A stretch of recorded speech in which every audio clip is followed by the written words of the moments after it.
Michelle Prince, founder and CEO of Performance Publishing Group, making a difference one story at a time. We'll be shining the light on successful founders, entrepreneurs, business owners, and leaders that are getting results and making a difference. We'll talk about how they built their businesses, are creating movements, and leveraging the power of authority in their own lives. Be sure to stick around to the end of the show, and we'll reveal how you can be our next guest. Let's get started. Hey, everybody, this is Michelle Prince, host of the Power of Authority Spotlight, where we shine the light on incredible people that are doing incredible things. Business owners, leaders, entrepreneurs, and ministry leaders who are out there making a difference. Before we get started with our guests today, which I'm super excited for you to meet, this is just a quick message from our sponsor. This episode is brought to you by Performance Publishing Group. Performance Publishing Group provides done-for-you publishing services for soon-to-be authors. If you're thinking about writing a book or sharing your story, go to performancepublishinggroup.com for more information. All right, let me introduce you to my friends, Gregory and Tia Airington. They are both the directors of Above All Things Dream Foundation. Gregory has been coaching, mentoring, and training student athletes for the past 27 years. He loves coaching, mentoring, and helping our youth to become model citizens, positive role models, and to live a healthy and whole lifestyle. His heart and passion for helping our young adults and their families are the sole reason for starting the foundation. One of his favorite quotes is, "Greatness isn't just something people are born with. They are trained to be great." Love that. And Tia, excuse me, is the co-director of Above All Things Dream Foundation. She's an experienced coach, mentor, motivator, and trainer who believes in diversity, inclusion, and equality for all. She was an active youth leader for about 20 years and has been coaching, training, and helping mentoring, uplifting, and educating our children and young adults. Her work has been with children with various disabilities, as well as with elementary, middle, and high school students.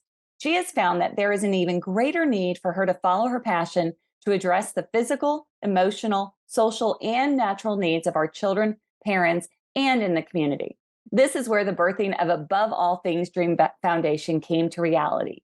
Her favorite quote is, "Helping one person might not change the world, but it could change the world for one person." Welcome, Gregory and Tia. Thank you for having us, Michelle. Thank you. We're happy to be here. I am so happy to see you. We met, I guess, about a month or more ago. We were introduced by one of our mutual friends, Chad Whitmire, who I've known since I was very young. And you all met. And somehow a connection was just like, you two just need to talk. And in that conversation, we met for coffee, and just understanding more of what the two of you are doing, your mission here, your purpose on earth, just inspired me. So much so that I wanted to bring you onto the show and kind of shine a light onto what you're doing, because I think it's really unique and really special. So thank you for joining us. Thank you. Okay, so let's talk about Above All Things Dream Foundation. What exactly is the foundation all about, and what do you do for the community? Okay. Well, thank you again, Michelle, for having us. Above All Things is a nonprofit, 501c3 nonprofit, where my husband and I, we birthed this in 2017. We were compelled, our heart was compelled to start the nonprofit.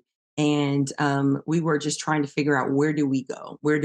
And so I think we were reading in 3 John 1 and 2, and the Bible came up, and it says, "Beloved, above all things, I wish that you would prosper, be in good health, even as thy soul prosper."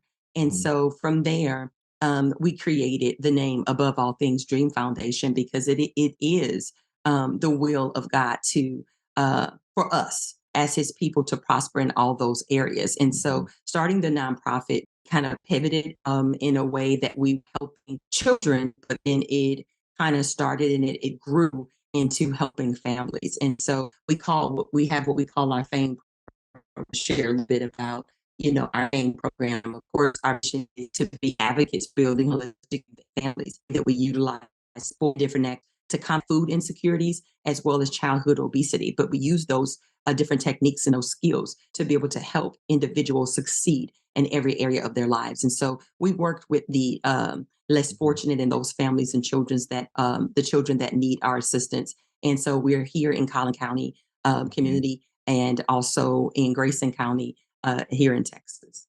Yes. Yes. Thank you. Thank you, Michelle, for having us once again. Our FAME program, as my wife said, is food, faith, family, fun, friends. We just like to have fun at all of our events. The kids will have fun, bring in fun. Kids love having fun. So we love to bring fun, and we know food is a good way, to have fun, have a good meal, talk and eat. Get to people's soul. Yeah. That's Build right. relationships. Yeah. So, and then we found out that here in McKinney, 1 out of 5 children, go to bed hungry. So, that was a big need for, the food. And we just not only do food, we do healthy food. You're healthy, we like to cook, food that we would eat. We just don't give canned goods or, food like that. We get good hot meals, healthy choices for kids, healthy snacks for kids, or for families now. And then our activities, our A is for activities, academics. We love to get the kids up and active because we know the physical activity, spirit, soul, and body, God wanted our temple. We take care of our temple. We have to exercise. We have to get those endorphins in our brain, working so we can sleep better. When we get up, get at least 30 minutes of activities in us a day. Just get up, take a brisk walk, enjoy the nature, enjoy the birds, the wind, this beautiful weather here in Texas. Yes. Or you get, we activity is bike riding. If you can't run, get on the bike or walk on your treadmill or go to the mall, walk around the mall. So any kind of activities, in your life, it's good for the body, for the brain, for sleep, drink lots of water. So we do a lot of, fun activities, for kids. We have a action over excuse program, curriculum. We tell the kids is action over excuse. We all can make excuses, but action, the doing part. So we get kids to do agility. Them. We encourage them. Get up there. To do some push-ups, do some jumping jacks. Just move the body. Move your body. You don't have to be go to college for sports or. I played basketball. My wife played basketball. All of our kids got scholarships for sports. Our son right now is over in Europe playing basketball. He's that's exciting. His 5th year overseas. So that's why we love activity. So that was our heart, desire growing up, pretty much to try to help our families. The gift, God gave me the gift of basketball, and I always wanted to help others and encourage others pretty much to give back.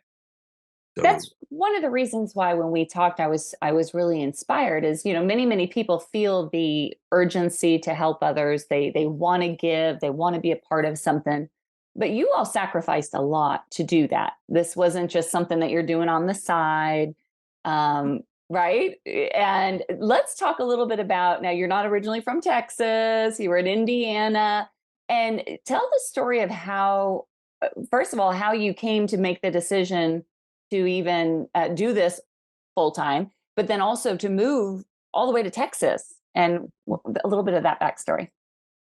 As my husband stated, that's where we understand where fame comes in, where it's food, activities, mentorship, naturally as well as spiritually. And so again, we've always been very, sports, you know, oriented, and we've always used that, but then also coming to know who Christ was later on in our lives and not really understanding full purpose of what, God had for us. And so, of course, we're originally both from Indiana. We went to East Chicago Central High School, graduated from there, played sports pretty much, throughout our lives. And for me, I come from a family of 13. And so it was 13 of us. I'm the third oldest of 13. And so, again, I know what it looks like. I know what it feels like to have, actually experience poverty. And so experiencing poverty in a way that we did not have nutritional food. There have been hot dogs, at least for 2 weeks out of that, 2 weeks out of the month.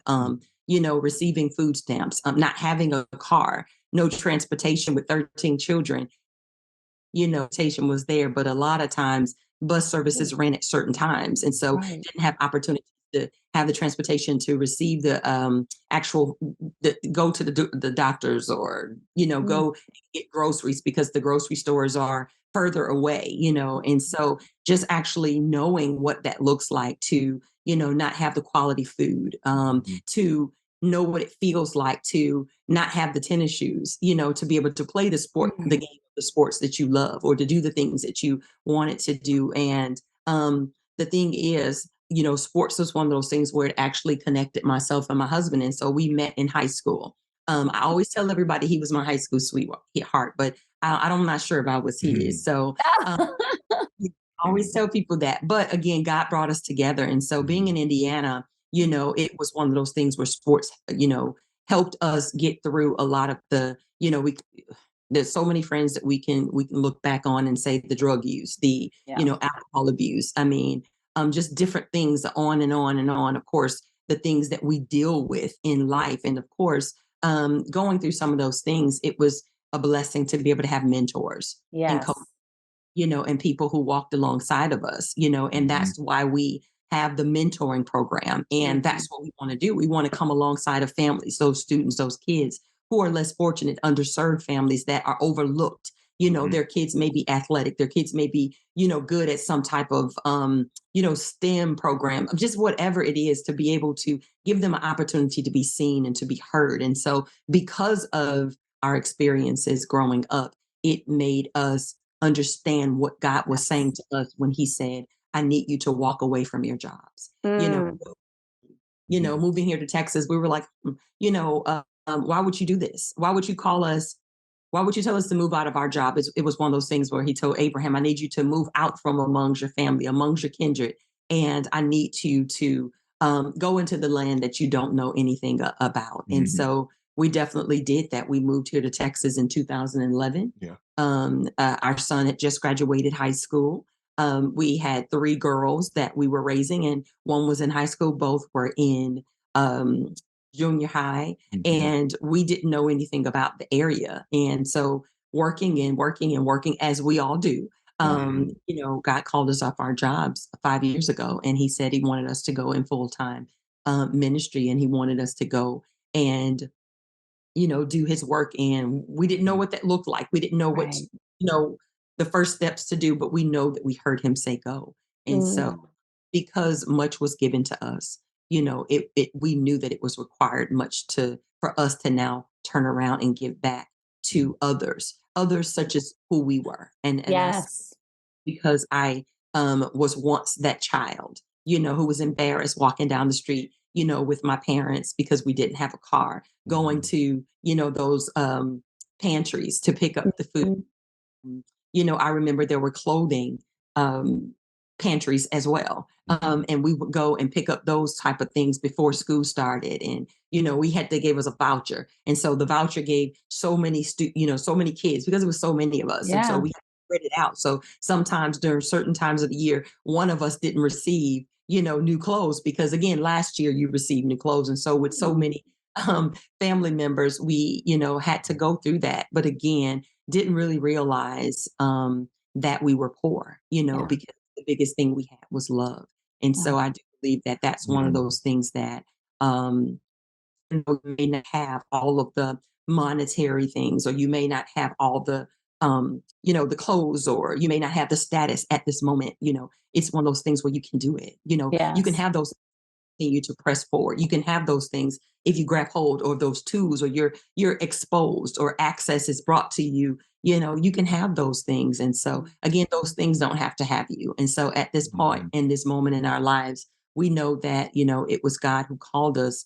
And we know what it feels like to be abased and abound, like Paul said. But again, we know how to be content.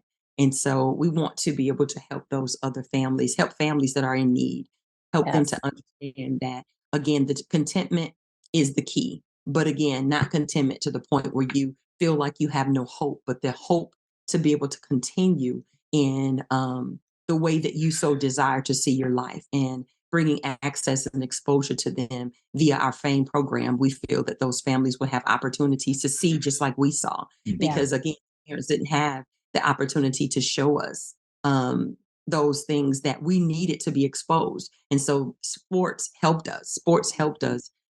See the world, in a bigger way. And so that's why, again, it's so near and dear to our heart. It taught us so many different things. And so as for my husband, he can talk to you and tell you a little bit about what that looks like for him. And, as a man, being called, again, it's not easy, to walk away when you are the breadwinner and you are the sole provider for the family. And so just for your side of things. Yes. Thank you, Ray. That was awesome. Yeah, for me, I grew up just the only child, but my mom was on drugs pretty much.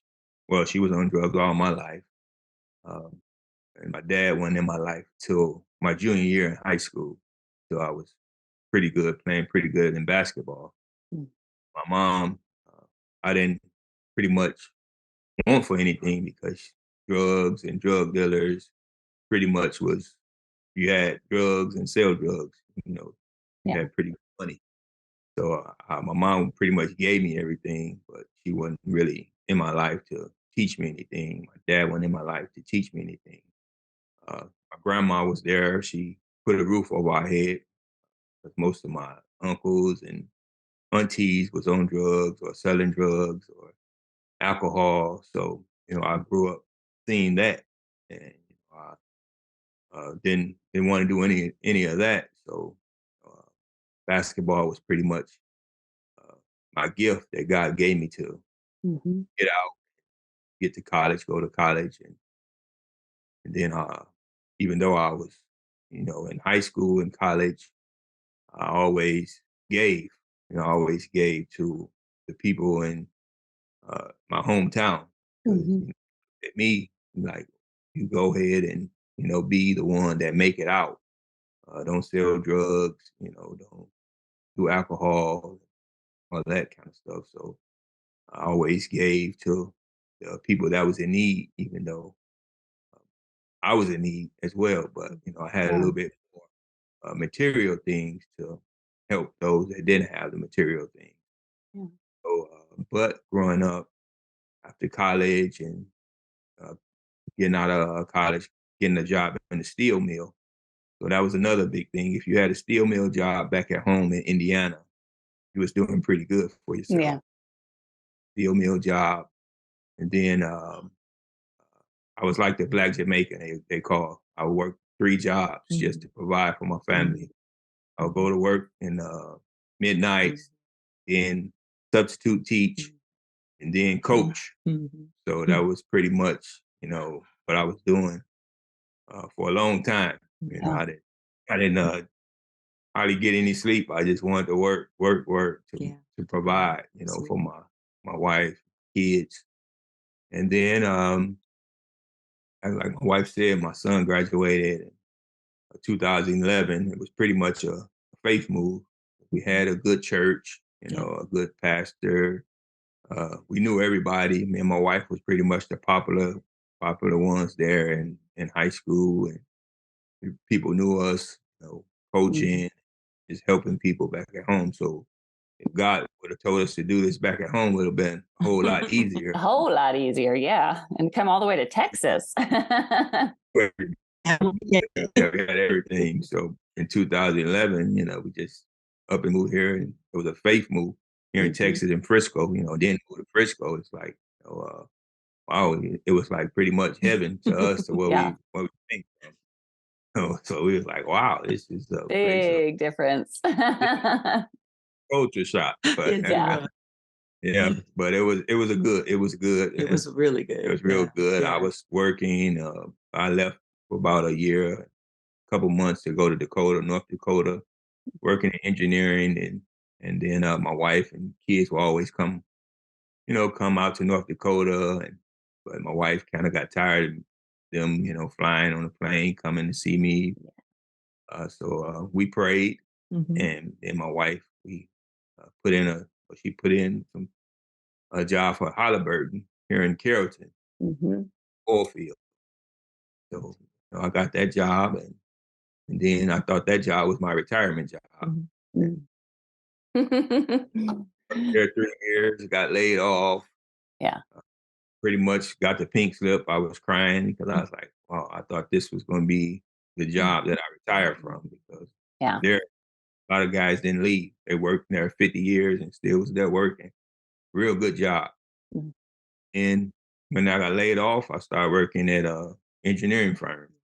Both of us Both of me started and my working wife. there. Yeah. Yeah, for And 3 years, yeah. and And then that's where the shaking came. that's when pretty much the Yeah. Lord called us, Yeah. to Wow. off our jobs to start the nonprofit, and I was like, Yeah. I really I didn't see it. Yeah, we were both in it was three people that he confirmed it to us via a dream at several different times. Then we received a call from one of our church members, Mhm. um, back at home, and he said he needed to talk to both of us. There was a word that we had another person reach out to us, and they pretty much said that, what what they were confirming to us what we already knew that we needed to do. But again, we were so like overtaken by Right. the whole thing, not understanding and knowing what to do, But again, when we look back at it at 5 years ago, we can just definitely say that we know that we were definitely called to do this, because I would say within these last 5 years, we've been able to, I would say, feed over 5 or 600,000, meals to families. We've been That's able, unbelievable. we've been able to mentor and coach, and train, so many so many children, even for our own kids, moving there to Frisco, we were able to even help, their team, during the off Mhm. season, work with them and work with those kids and work with those families, and as my husband stated, it's one thing to actually not have, but then there's another thing to have the material things, but then you don't have the time. And so Right. that Oh, we saw that poverty was a bit different here, in the North Texas area. So most people look at this and they say, oh, okay, well, food is not an issue. We have this pantry, we have that pantry, we have this and we have that. But it's holistically, what do those children need? What do people need? mhm. Everybody want fame, but they really don't realize that they need it. All of us need food. All of us need to be up and active. All of us need mentorship. And we all need education to be taught in Mhm. ways and things and areas that we have never been taught before. And so that's in business, and that's just naturally within us as individuals that we Yeah. do.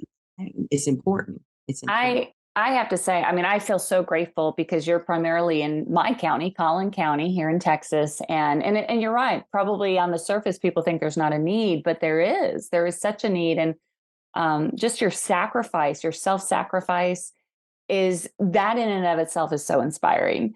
But to see all the things that you're doing is really awesome. And I know just from other knowing other people with ministries, it's not all easy. I mean, you followed the call, but you're doing this, and this is your full time ministry. So I imagine there's things that you need. There's things that, as an organization, that you two can do so much, but you probably also need other people, resources. Tell us a little bit more about what would be helpful, and what do you need in the ministry. I would say, it's always we always need volunteers. We always need volunteers. As my husband stated, we have Saturday of the month, and that's there we partner with Baby Booty Diapers there in McKinney, and we're at Hope Fellowship parking lot. And so literally we can see 250 to 300 cars that drive by there on a given, event. We can see every bit. And so again, we love to have volunteers, with us. And, that to me is one of the biggest things. It's nothing greater than for families and people to see others come out to support them in where they are. And so volunteers, I would say we need those volunteers to help us. We need individuals to help us with donations. It's always families that are reaching out that need help and support throughout the month. And so outside of the every first or second time during the month, they need a lot of assistance. And so what I do know is most families receive assistance and they get some type of help. But toward the end of the month, a lot of those families run out of money. And so it's a decision where do I pay my bills? Do I pay this? Or do I buy food for my kids? And so looking for always need help with purchasing items. And so as my husband stated, we don't necessarily like to only give people shelf-stable food because a lot of what we do know is shelf-stable food is also considered processed food. And so processed food is not always the best for us. And so again, we need individuals to help us continue to provide those healthy meals for the family. We donate items to the schools. To Sherman Housing Authority. There's a complex there with over 100 unit complex that we donate food on, a given basis to those families. We go out and fix those families different meals. We partner with different churches to be able to support us in our endeavors. The other thing we like to do is we like to give out household items. And so that's dish detergent, that's electric heaters, those things that they need, coats, diapers, laundry items, those items that families would need throughout the month. So it's not putting them in the position or in a place to, do I feed my kids? Do I pay my bills or do I buy the dish detergent? Those things where we're trying to help families and give them a hand up. Most people look at that like that's a handout, but we don't look at it as a hand up. Most of our events, we have it where we just had an event where we called it March Madness for Good. And so it's one of those things where we know that this is March Madness. Most people are thinking about basketball, but it's madness for good. We want to give people what they need. And so we had sheets and towels and pillows. And ironing boards, and it was one of those things, books, and just we love to give items that we know that would help offset the cost for some of those families that we know that most pantries or most individuals are not receiving or not giving. And so we like to call it a hand up. I love it. In those events, we like to do it and make it fun. We don't call it a food drive-by. It's not just that. It is, we're moving the love. We're sharing the love. We're spreading the love. Come on over to the March Madness for Good event, or whatever we call it, electric slide, when we're giving out electric heaters, electric slide, and they come and they get the meals and they hear the music and they feel the smiles and they receive bags of food and those type of things. And so we love it. A program where we're also tutoring. So we need tutors. We need tutors to help us because we do know during COVID, there was a big downslide in education for our students. So we started an online tutoring program. And so we need tutors consistently because we can get families at any given time throughout the year. It's not just summer that families are looking for the support because their kids are dealing with that downslide in education. And so we do need tutors. We need tutors. We need funding. We need items. We need people, and we need the support. We do. Absolutely. And, I want to just remind everybody to go to aboveallthings.org. That's the website where I'm sure many of these things that are needed. But there's so many ways to get involved. Like you said, if you are local, volunteering at events, tutoring, all different types of opportunities. But if you are listening to this and you feel compelled by love to do something, then you don't have to be local. It could be something, it could be financial support. It could be potentially board member support or somebody that, so if this is speaking to you, go to aboveallthings.org. I'm going to have to wrap this up. Unfortunately, I wish I could talk about this. I want to wrap it up though with the fame, because I love that. And I love that you do so many things, but if we had to just kind of pull it on down, what above all things, Dream Foundation does is, number one, provides food. A lot of F's in there, right? There's food, there's faith, there's family, there's what else? It was friendship, fun, all of that. So that's really the first part of it. And then the A in fame is activity, getting the physical side of these kids in the game, right? Like moving their bodies, moving their minds, and all of that. And from mentorship, being there to support them, guide them. Many people, I'm sure, don't have mentors, and so for you and your resources to be able to be there for them is incredible. Yeah. And then the E in fame is education, giving people what they need through the tutoring and through everything else, which is the reason why I wanted you to come on the show, because I really do believe in what you all are doing. I'm a little biased that you're in my backyard, but at the same time, that's the only way I met you. But now that I've had a chance to get to know you, I love what you're doing, and how incredible would it be to have it replicated across the country? Yes, absolutely. Yes, absolutely. And we also know that mentors. It says that 80%. I like reading statistics and data. 80% of people that have mentors be successful in life, because they see different. Yeah. Wow. There's different perspectives that's brought to the table. Different perspectives. In education, not just school, but your body, on your health. Yeah. Yes. Health and wellness. So, well, you are both making an enormous difference in the world, and following the call. And again, just such an inspiration. And thank you both so much for being on the show and sharing your heart and everything that you're doing here in the community. Thank you, Michelle. Thank you so much for this opportunity. Thank you. Absolutely. All right. Well, let me just kind of wrap this up. Again, go check out aboveallthings.org. Get involved in some way that, we all have different gifts. We have different talents and different things that we can offer the world. So whatever those are for you, see if you can fit in with what their mission is to provide food, activity, mentoring, and education to the youth here in North Texas, but I know around the world. But Thank you all. Go make a difference in someone else's life, like Tia and Gregory. We'll see you next time.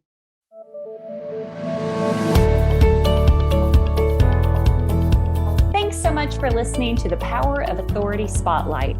If you are a successful founder, entrepreneur, business owner, or leader that's getting results and making a difference, and you'd like to be on this program, please visit performancepublishinggroup.com/podcast to apply. That's performancepublishinggroup.com/podcast. Also, if you got something out of this interview, please share this episode. Just do a quick screenshot with your phone and text it to a friend or post it on the socials. If you know someone that would be a great guest, tag them on social media to let them know about the show and include the hashtag #ThePowerOfAuthoritySpotlight. I love seeing your posts and guest suggestions. We are regularly putting out new episodes and content, so make sure you don't miss any episodes by subscribing.